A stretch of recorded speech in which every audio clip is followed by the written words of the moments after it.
You're listening to the LSG Sports Network, the authority on Texas high school football.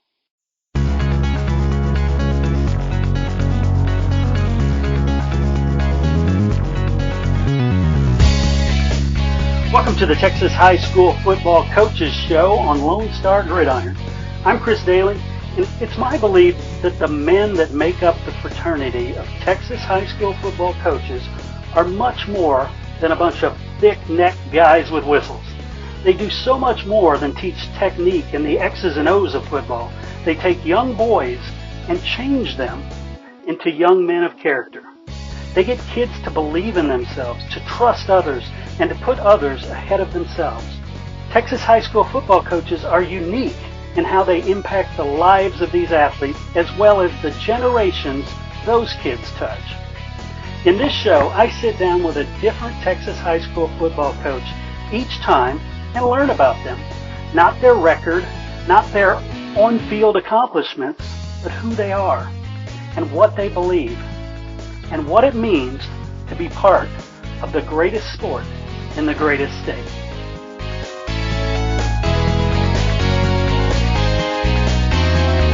This is Season 7, Episode 8. My guest today is a coach who grew up in Refugio, so you know he knows what winning football is about. He is now overseeing the return to success for Teague. I will introduce you to Zach Linscomb right after this. Hey coaches, I want to tell you about a product I discovered that is going to be a game changer. Yeah, the Exploder Bar. As coaches, you want to get your athletes as strong as possible without jeopardizing their speed and quickness. The Exploder does just that. I know it sounds like marketing hype, but if you're like me, the second you see this lifting tool in action, you will recognize just how brilliant it is. Triple extension lifts are the key to more powerful movements, and the Exploder Bar was designed to allow these exercises to be performed in a safe and effective manner. And it's a great way to condition core muscle groups and ligaments. Check it out at PremierAthleticSolutions.com. The Exploder Bar is built for athletes who are looking for speed, strength, and explosion. Again, that's PremierAthleticSolutions.com. All right, everybody, join me in welcoming Coach Zach Linscomb to the show. Coach, how are you today? I'm doing good. How about yourself, man? I'm doing wonderful. I get to talk Texas high school football with coaches. What a life. Dang right, man. So before we get into your coaching, I always like to start out with your past, where you grew up. Yes, sir. I'm from Refugio, Texas. Nice. Yeah, I'm right up the road there in Inez. Oh, okay. All right. All right. I love that. So talk about growing up in Refugio, and when you grew up, obviously Refugio has been a great football community for a very long time. Were you a part of that? Yes, sir, I was. I played for George Harris, and Coach McKinney, David McKinney, was my defensive coordinator. But, yeah, Refugio is Refugio, and they don't graduate. We just reload down there, it feels like. I love it. But you grew up, and that's all you did was play sports, and it's very important, and there's a reason they've been successful for so long, and there's a whole lot of people that find it really important in that little town. Definitely. And we're going to get into that about how communities kind of evolve into powerhouses like that. But what did you play in high school? What positions? I was defensive end and tight end.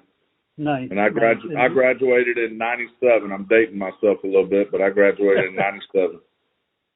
Nice. And then did you go on to play any after that? No, sir, I didn't play. Went on into school and ended up graduating from the University of North Texas. Oh, nice. And did you always know you wanted to be a coach, or did you start out trying to do something else? Well, that's a funny story. My mom came in one day. I was the first one in my family to ever go to college, and I remember her coming in, and she said, well, what are you going to go to school for? And I said, nah, Mom, I'm going to the oil field. I'm going to make some money like everybody else. And she said, no, you're not. And she said, what do you like? And I said, football. And she said, well, looks like you're going to look at being a coach then. And here we go. I love that. Mamas are so important. I love that story. Absolutely. Absolutely. And I tell you, Refugio is oil field. So that was a big battle she had against her.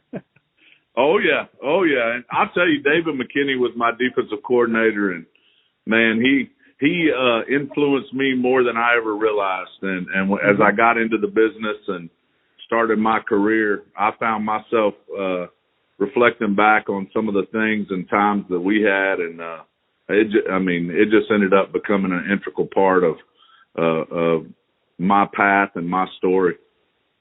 Nice. And so at North Texas, you're studying to be a football coach. Talk about that in the transition to actually working in the field. Well, you leave college getting ready to start coaching, thinking you know everything, and then you take your first job and realize you don't know very much at all. It is how I felt. And, I took my first job in Burnet, Texas under Bob Shipley, gave me my first job. And we actually made a run to the state championship, ended up losing. But I guess I was under the false pretense that this coaching thing was easy and I had it all figured out. And then realized quickly in year 2 that maybe I didn't have it all figured out and need to do a little more study, a little more learning. Nice. And I guess what was the biggest shock, other than this is not super simple, about the job? How you thought you're going to blow a whistle and call plays, but what did you actually do? It's everything else that this job entails. It's, as a player and going through it, you don't realize all the things that your coaches do. I mean, from laundry to being a counselor, to being a fill-in dad, to being a taxi service, to helping kids get food when they need it. You're a dad to a whole lot of young men and women that you're here to serve. It's a service role, and you're in the service business, and you don't realize that until you get knee-deep in it. Nice. And what about, if you could take me stop by stop, all the positions you held up to today? Okay. Like I said, started off in Burnet. I left there, took my first high school position job in Rockdale under Robbie Clark. I went with Robbie Clark to Midlothian High. I left there and went to Rio Vista for a short 6-month stint. And then I went out to, said I'd never go out west, and I blew that out of the water. I went to Odessa Permian, went to work for Coach Gaines. And then from there, I met up with Travis Reeve. I came back closer to home, came to Cuero for about almost 10 years. Went with Travis to New Caney and for 2 more years, and then ended up here in Tig, Texas. Nice. Yeah, I had no idea you were in Cuero, because I used to hang out with Travis all the time. Hey, that's my number one right there, man. I owe that guy a whole lot. I love that. And speaking of that, you've mentioned quite a few names of coaches. Talk about those guys and maybe some particular things you learned from several of those. Yeah, well, number one, I credit the success I've got to experience in the coaching world to these great men that I got the luxury to work for and with, and ultimately become great friends with. But each one of them was something different. When I started off, Coach Shipley, he was able to sell ice to an Eskimo. I mean, the way he could rally kids and pull from within. And then going on to Robbie Clark, you got some of that, but he was just, he kind of showed me the ins and outs, and he let me be in the office to see things that, maybe a first or second year position coach don't get to see or shouldn't see, but I got to start seeing that stuff and being involved with it early. Coach Gaines, man, rest in peace, but he was a great man. And he ran a program top to bottom. Like, he had his hand in on everything. And then most recently, over my last 12 years, getting to work with Travis, I can't say enough about him. He's not only an unbelievable friend, an unbelievable man, but, the core values of our program and everything we do stems from him. Some of the guys that were on his staff are now with me. And we reflect back on that all the time. We were lucky enough to make some big runs and find a way to win one in 2018. And those are memories and bonds that are going to last a lifetime. Definitely. And there in Teague, they had a stretch there where, like, 4 or 5 years in a row, they went double digits, and then they had a drought. Yes. I think your year last year was the first winning season in 5 years. So talk about that. What happened there to change things, and how do you shift that back to a winning thing? Well, yeah, I guess it was in about 15, 16, 17, 18, they kind of had the big runs.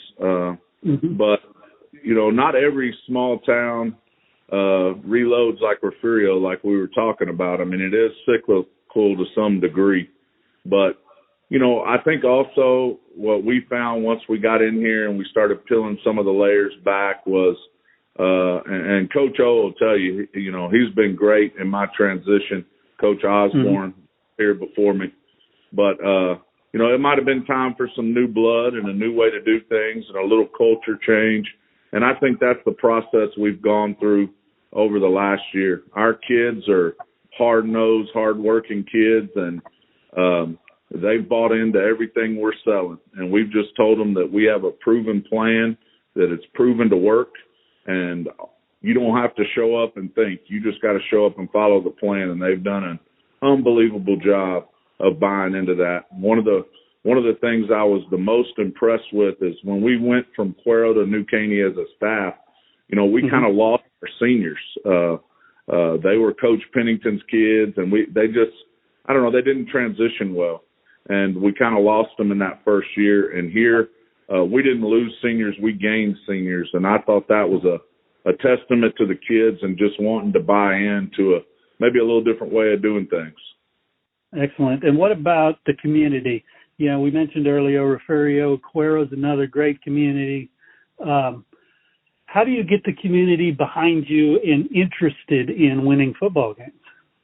Well, I think everybody wants to win and be good at whatever they're doing or whatever they're supporting. Sometimes everyone doesn't know how, or they truly don't understand what it takes. And I think that's been the process we've gone through, but this community they've accepted my family and this coaching staff with open arms, and our leadership from top to bottom. Chris Skinner, our superintendent, has been amazing. And I think we're in that process of just growing the excitement. Like you said, we had maybe a better year than some people expected last year. It never meets our expectations, but just overall. And I think that we were so young, and to have that success, I mean, you can feel the excitement around here building, and they're excited to see what's next. Definitely. And a lot of schools, when they have success on the football field, because it's such a big, piece of the puzzle, they have success in other sports. Have you seen that repeated at other places? Absolutely. I think obviously football starts it off every year, and that kind of sets your tone for the year. But even more so at our level, when you start getting into, small 4A, 3A, 2A, you only got so many cats, and you got to share athletes. So you got to have a plan for doing that in an effective way. And then, your studs on a football field are going to be your studs on a basketball court, your studs on a track, and on the boys and girls side. And so I don't think it's any coincidence that if you look at the years that a small school makes a big run in football, they're usually making some noise in those sports to follow. And it's that core group, good leaders, great work ethic, and it just feeds into everything. And then your hope is that that excitement and that culture feeds into your school and ultimately spills into your community. Excellent. And, you hear a lot of talk about how coaches love multi-sport athletes. But I was talking with somebody the other day who said, yeah, we love multi-sport athletes as long as it doesn't interfere with my sport. So talk about that in your.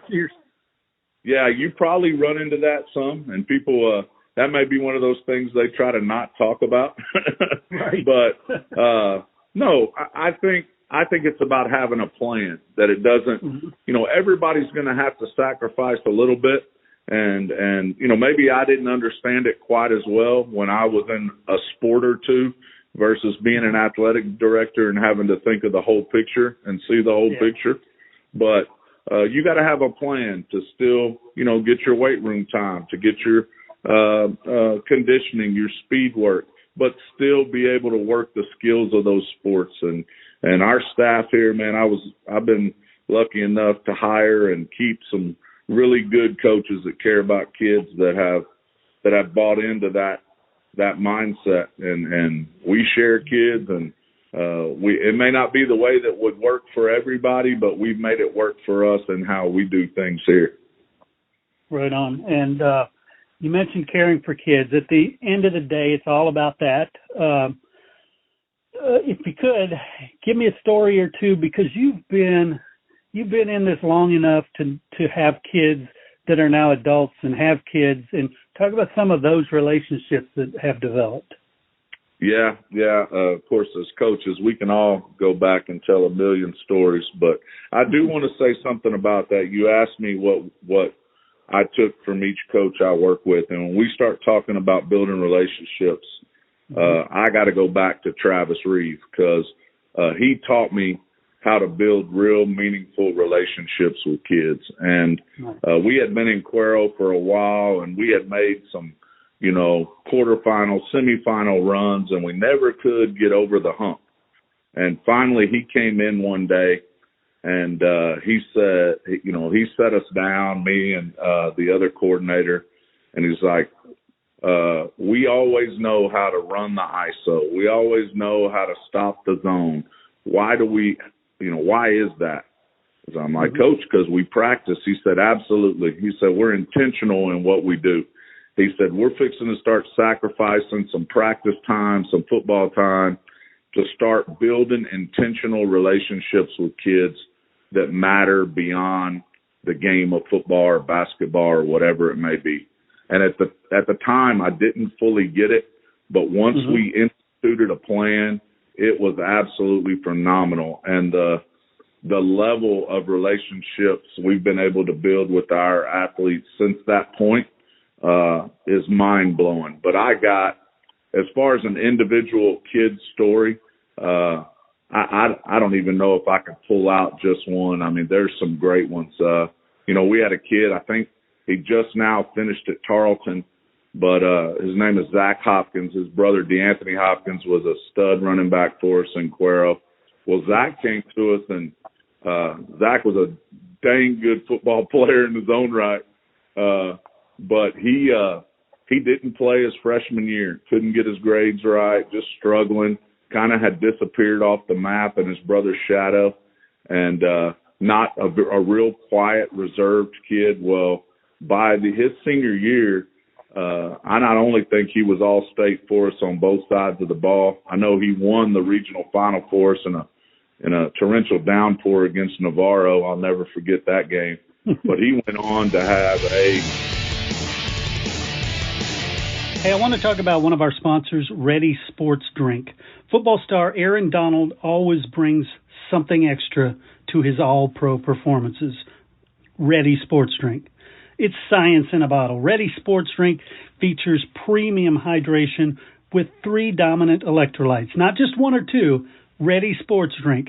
Complete hydration with extra energy from super fruits and B vitamins. All this with zero added sugar and great tasting flavors. Ready Sports Drink, the future of sports drinks. And Aaron Donald's hydration edge every time he sets foot on the field. Ready Sports Drink, now on sale at your local Dollar Tree. In a torrential downpour against Navarro, I'll never forget that game. But he went on to have a stellar college career at Blinn and then Tarleton. And last I had visited with him, he was at the Pro Day for Tarleton. So I know he's a very successful story. Another one is Savion Patton. And I'm just going to I love Big Save. He's playing for the Guardians in the XFL or whatever it is now. Mm-hmm. But he played at Texas State. Well, he was getting recruited, and Big Save, he matches his name. He is a big, massive human. But Texas State comes in and offers him, and he commits to him. And then later on, I can't even remember who all it was. I know for sure it was Baylor, and there was another one that came in and offered him. And I went in to Save. We're sitting in my office, and I said, Save, these are some big-time offers. He said, Coach, I'm not taking any of them. And I said, what? And he said, Texas State. He said, Texas State was the first one that came in here and believed in me, and I said yes.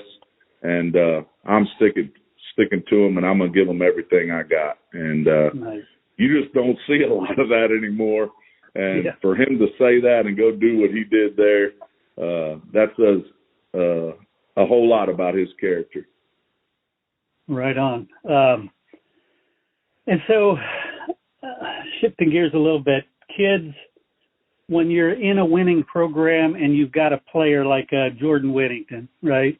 When he graduates, how do you convince the underclassmen, look, we're still good. We still know what we're doing. It wasn't all the Jordanship.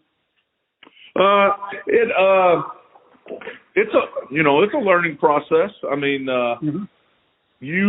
and one thing about there, I guess, in any program you're talking about like that is we had been good long before him, and obviously they're still good now long after him. But you can't have a player of that caliber that there isn't a little bit of a vacuum created. And I think the kids they have to realize that there isn't going to be one guy replace a guy like that, but it's going to take a few, and everybody may have a talent in one area that's equal to a guy like Jay Witt, and then cumulatively you make up for that. But I do think those special players like him, like they're naturally going to create a vacuum. You don't replace those guys. But you're right. Like those teams that he played on and was a part of, there were a whole lot of really good football players on those teams. Now, when he decided he was going to be special, he was special. but there was some, and that's what's great about Texas high school football is you can have one of those special elite kids, but if you look at the fabric of the rest of the team, that's where all the stories lie and all the special things. Because I tell everybody all the time on that team that with Jay Witt and them that we won it. We had a guy starting at DN in the state championship that was an 8th grade C team player and absolutely worked his tail off and started in that state championship game and didn't only start, made some critical plays in that game. But I don't know if you ever replace guys like that, but it does take some convincing, and people have to kind of find their role once that vacuum is created. I was a really good defensive coordinator when Jordan Whittington was a safety on the back of my defense. He covered up a lot of holes for me, man. I love that. So on the subject of sports psychology, a lot of what coaches do is psychology in convincing kids that they have the skill and that they know what they're doing. Talk about the importance of that and what a huge role you play in psychology. Everybody wants somebody to believe in them.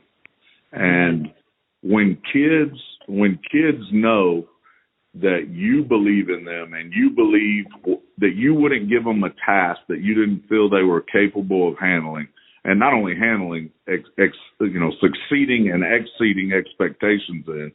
Once they know that you truly believe in them, then they're willing to do a whole lot for you. And that's what we say that around here. That around here you spell love Time, and it's about investing time, and it's about outside of football, but investing time in people. And when you invest in people, they're willing to help you cash checks and get y'all all on the same page. And that's what we do is we find our kids what they're really good in, and we put them in the best position to be successful. And they trust us to do that. And I think that's why we get the effort that we've been gracious enough to have over the last few years in multiple stops. Nice. So if your job weren't head coach, it was instead maybe head accountant at a law firm or something. When you met with fellow accountants and you knew a secret, you wouldn't share it. But talk about that brotherhood of Texas high school football coaches and how closely knit you guys are and how much sharing you do. Oh, sure. Yeah, we share a lot. There's nothing in coaching that isn't stolen or borrowed. You can go all the way back to, we're a boot camp school here, so we start off our off season with boot camp like many schools. Well, every single one of us have taken that from Converse Judson back in the day and modified it in some way. But every coach in their phone can name those 5 to 10 people that when their back's against the wall or they're in a bind or they're in uncharted water, that they pick up the phone and they call their lifelines. And there is no successful coach in the state that doesn't have that phone a friend, that it's their ride or dies, and they're constantly picking their brain. To me, like you talk about coaching clinics, and it's great to get up there, go watch different speakers. I've been one of those speakers. But to me, the nuggets and the gains from spending your weekend doing that is sitting at a table with a pen and paper with one of your close coaching buddies and finding out what they're doing, finding out the actual reads or the actual fits or the actual scheme. That's where the nuggets in this profession lie. Excellent. And of course, Travis Reeve is one of your ride or dies. Call out a couple others that you maybe didn't actually work for. One I worked with for a long time, worked for him for 6 months, but that's Craig Carpenter. He most recently was the assistant head coach at Allen. He actually works in TIG now. He's our director of operations. Robbie Clark, who I worked for many years, gave me my first head coaching job. And I honestly, a couple that work with me here. Jordan Hadaway is my offensive coordinator, and we've been together for 13 or 14 years now.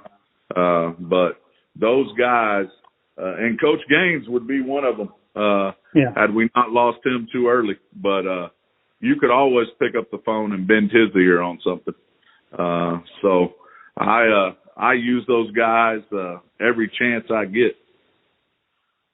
I love that. So, but now that you're in the big chair, what is the biggest difference for you from all the position coaching you did? What is the biggest shock there being in charge? I think there's two things, and I've been asked this question a few times. I think number one is that you truly realize that it's harder to manage adults than it is kids. that tests your patience, and because kids are willing to be loyal followers, and some adults have trouble understanding that you need good leaders and you need good followers, and it all works together. But just understanding, and me understanding how to manage adults in an effective manner, and then probably one of my most eye-opening things would be how the coaching landscape is changing rather drastically since I took this position in the hiring world, and how few people are entering our profession, and that pond's getting smaller and smaller. And when you're in a rural area, it affects you a lot more. I mean, I remember, used to get 20 or 30 applicants for a position, and you'd whittle it down to 5 and take them to the head coach. Say, Coach, I think these are your best 5 to interview.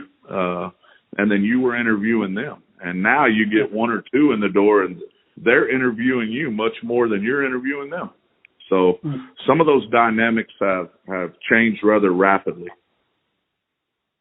Yeah. So outside of just the sheer volume of available coaches, what are some of the biggest threats facing Texas high school football these days? I think there's a few things. Maybe it's just society as a whole. There's a whole lot of people that want to work less but make more money. And I'm not real good at math, but that math don't math very well to me. It's just, and people can say it's an old school mentality versus a new school mentality, and maybe it is. But I think there's core values and huge character things that you gain from Texas high school football and Texas high school athletics in general that we can't get too far away from, or we create that void even more of those key and critical things that matter to being a successful adult, successful dad, successful mom, and just a successful person that understands servant leadership and what that looks like. And then obviously there's things going on, in Austin right now that threaten things as we know it. And if we just sit back and cast a blind eye to it and act like it's never going to catch up to us, then we're living in a hole, and maybe we deserve some of the things that come our way. But there is a threat to public education in general, and we got to be careful, because it's not only public education, it's UIL, it's athletics as we know it. And it scares me, because I remember growing up, and I remember going to my wife's family is from Louisiana, and going into Louisiana and the public schools, that's not where it was at. It was at the private schools, and you could tell a drastic difference, much less watch them play a sport and see the difference.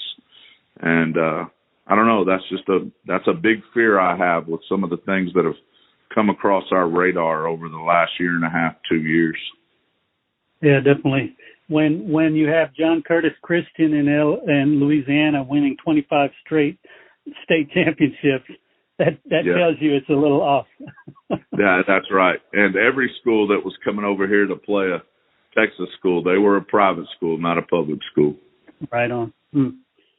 Well, Coach Zach Linscomb, gosh, I want to thank you so much for sitting down with me, sharing some of your story and your beliefs, man. Yeah, man. Hey, I appreciate the opportunity to get to share and celebrate our kids and our coaches, and I appreciate what y'all do for Texas high school football, man. Did you play Texas high school football?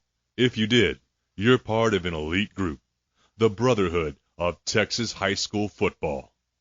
All football players, past and present, who have ever suited up in the Lone Star State are eligible. Go to LoneStarGridiron.com/brotherhood. And thank you for the part you played in the greatest sport in the greatest state.